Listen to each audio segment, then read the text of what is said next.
Assalamu alaikum, dear, how are you? We are seen interacting with other people so often, quite often.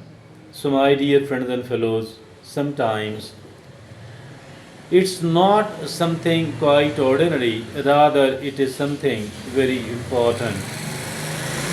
Something so important that it has to be negotiated upon.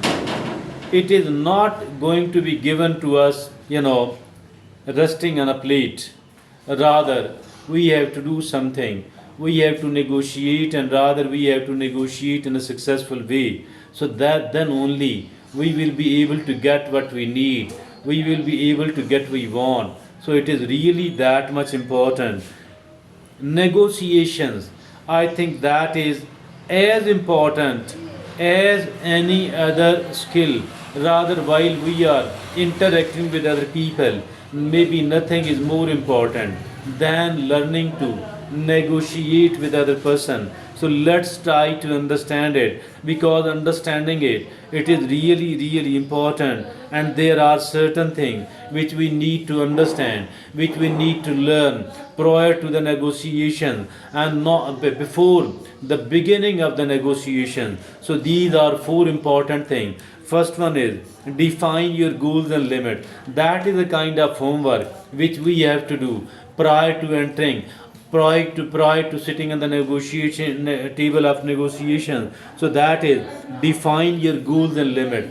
Defining your goals on the one hand, what I want to get out of that negotiation, what are my limits, to what extent I can give. So that is being very clear on this subject, very important indeed. The second is research the counterparts needs and interest, while we try to understand that what are my goals, what I want to get out of negotiation, what are my limits. So in the same manner, I think that we need to understand the same thing about our counterpart as well.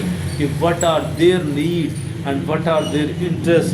So that is the third is prepare alternative option. Do not carry just one option, because that might not be working. So we need to have at least three options. The more options we put forward on the table, the more possible solution, the more possible way of moving forward, the more possible options for give and take. The more we have, the more chances of our success is also going to be there. So for that reason, it is important that we prepare alternative options. So not only that we need to keep and listing the options, rather we need to understand what are the plus and minus of each option. So the fourth is that choose the right time and the place to negotiate. If at all we are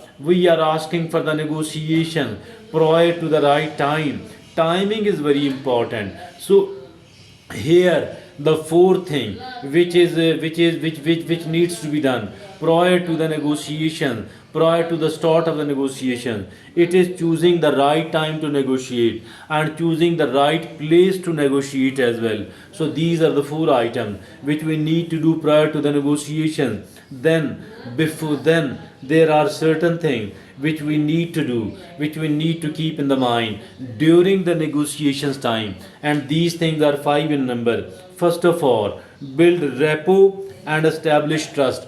Establishing trust that you want a win-win solution.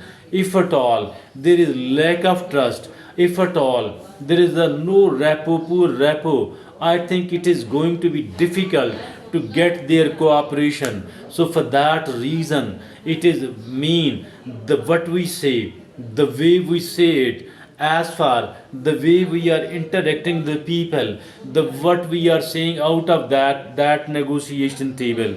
So for that reason, it is really important, because if at all we have succeeded in earning the trust of other people, if at all we have succeeded somewhat in building a rapport, I think we have done a lot of work. So it would be easier for us to get the right thing from our counterpart. So it is build rapport and establish trust. Number two, listen actively and ask open-ended questions.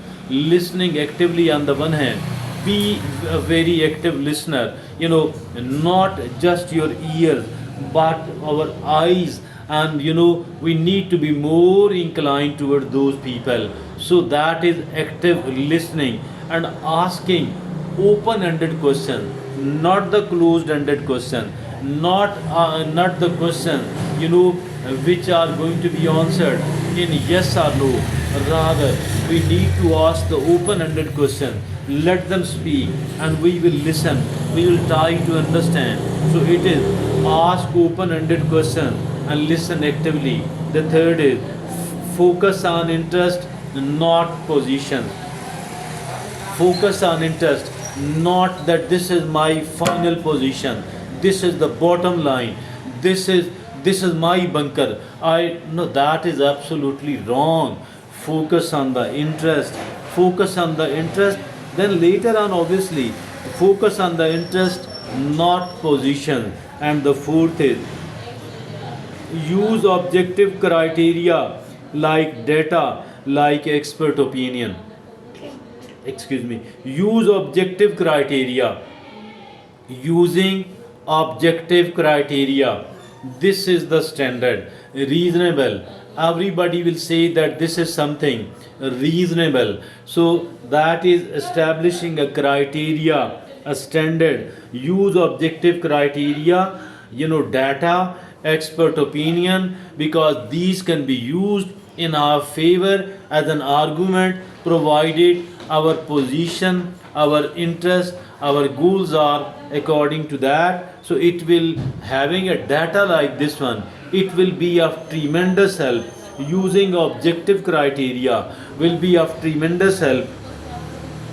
Expert opinion, a tremendous help we can take, if at all, provided that our stance is according to that. Now the fifth and the last thing during the negotiation, it is make incremental concession, not all the concessions at once. So rather do it step by step.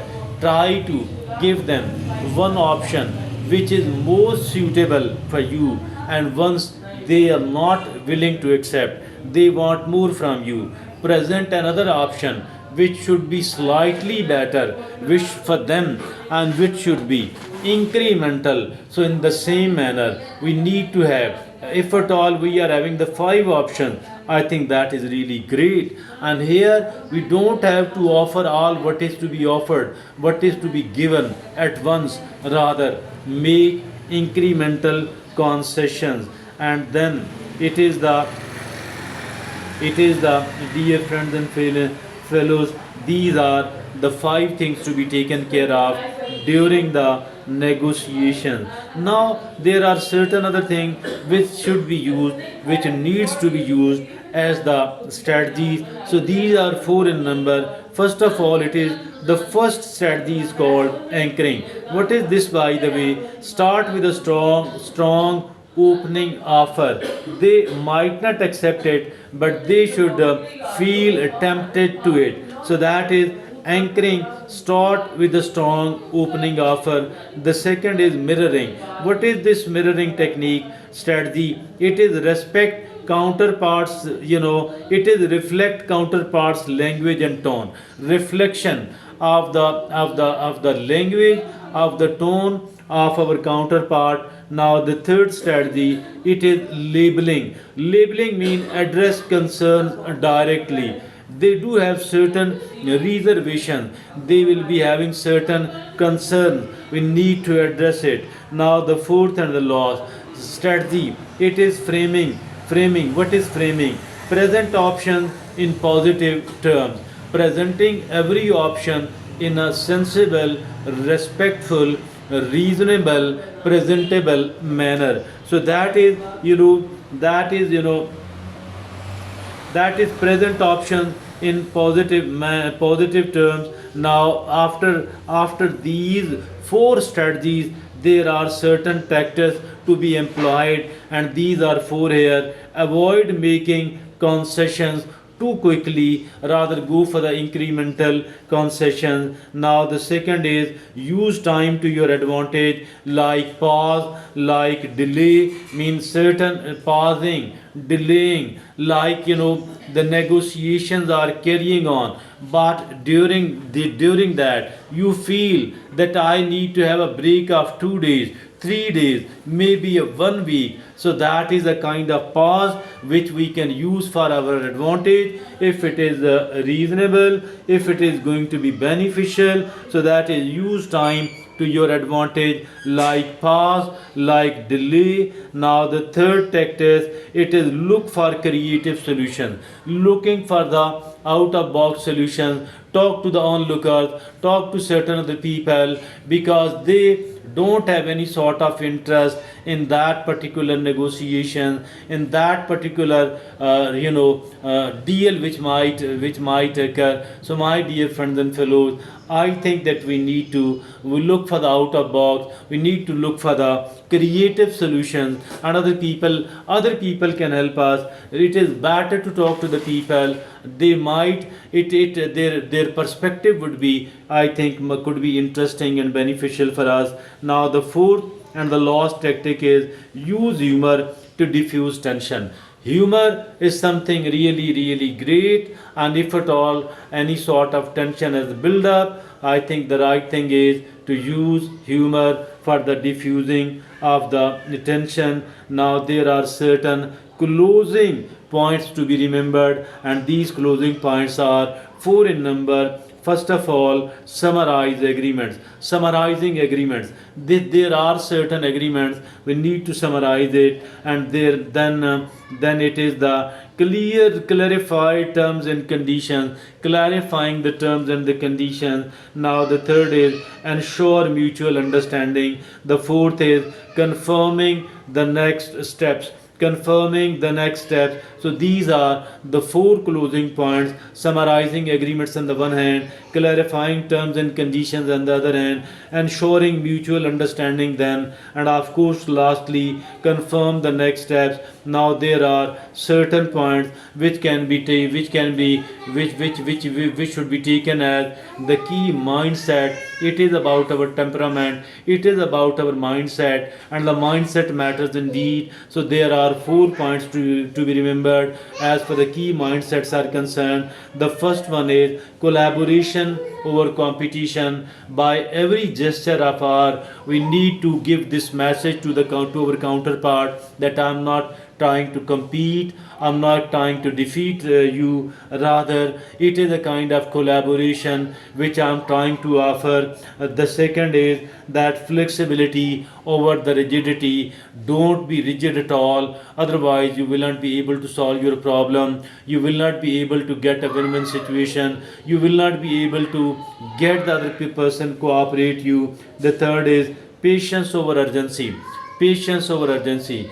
Do not try to be urgent, do not try to show the urgency at all, rather be patient, be patient, and then of course be patient. The fourth is respect over aggression. Never try to show that you are quite an aggressive temperament person, rather it is important that I am showing the respect for you. So my dear friend, these are actually the key mindset. And lastly, there are certain essential skills as well which needs to be taken, and these are really important essential skills. These are four in number. The first one is active listening. Active listening is very, very important. The second is effective communication. The third is emotional intelligence. The fourth is creative problem solving. So these are the four very important essential skills which we need to keep learning during all the time, because these will be of great help here and there. So these are four only in number. Let me repeat. Number one, it is the active listening. Number two, it is the effective communication. Number three, it is the emotional intelligence. Number four, it is the creative problem solving. I think not only during the negotiation, rather while we are living the life of routine, we need to understand it, because these are not only essential skills during the negotiation, rather everywhere, at many of the places, the four of these essential skills will be of great help to us. I think negotiation is an art. We need to learn it, because if at all we are not skilled in the negotiation, I think we are going to lose and lose a lot, and later on we will be talking here and there. We will be quite disturbed because I have lost and given so much during the negotiation. So, for all that reason, it is really important that we do become skilled enough in the negotiation. So, that's all from me today. Thank you very much.